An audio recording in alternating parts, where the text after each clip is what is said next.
இன்று வேகமான உலகம். எல்லோரும் எதற்காக ஓடுகிறார்கள்? பணத்திற்காக. ஆனால் எவ்வளவு பணம் கட்டினாலும் ஒருவர் திருப்தி அடைவார்.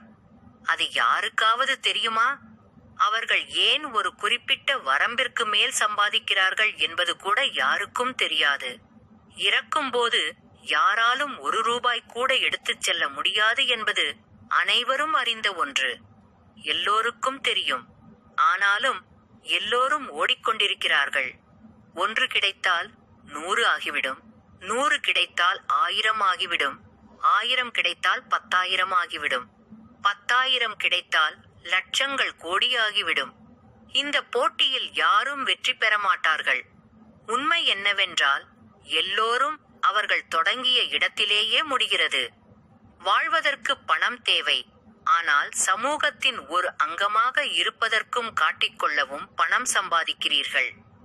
பணம் இருப்பவன் உலக அங்கீகாரத்தை பெறுவான் என்பது இன்றைய உலகின் விசித்திரமான கருத்து. பண்டைய காலங்களில் அத்தகைய கண்ணோட்டம் இல்லை. இப்போது அது மாறிவிட்டது. இது ஒரு சமூகத்தின் வீழ்ச்சிக்கு வழிவகுக்கிறது.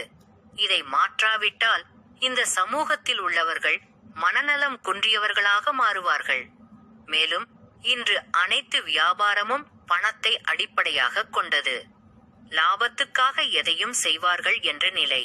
இங்குள்ள முதலாளிகள் தொழிலாளர்களை மனதளவில் சுரண்டுகிறார்கள். அவர்களின் பண ஆசையால். இதனால் இங்கு படிக்கும் மாணவர்கள் அனைவரும் வெளியில் வேலை தேடி வருகின்றனர்.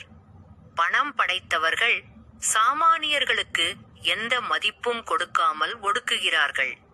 ஒரு பணக்காரன் மீண்டும் மீண்டும் பணக்காரன் ஆகிறான். ஏழைகள் பாடுபடுகிறார்கள். பணம் இருப்பவர்கள் இந்த உலகில் எதையும் சாதிக்க முடியும்.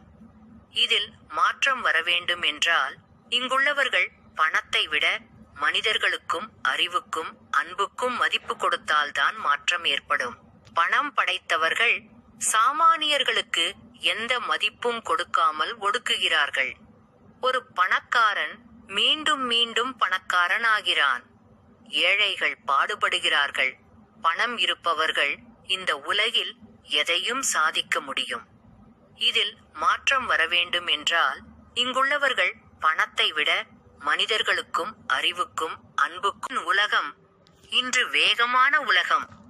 எல்லோரும் எதற்காக ஓடுகிறார்கள்? பணத்திற்காக. ஆனால் எவ்வளவு பணம் கட்டினாலும் ஒருவர் திருப்தி அடைவார். அது யாருக்காவது தெரியுமா? அவர்கள் ஏன்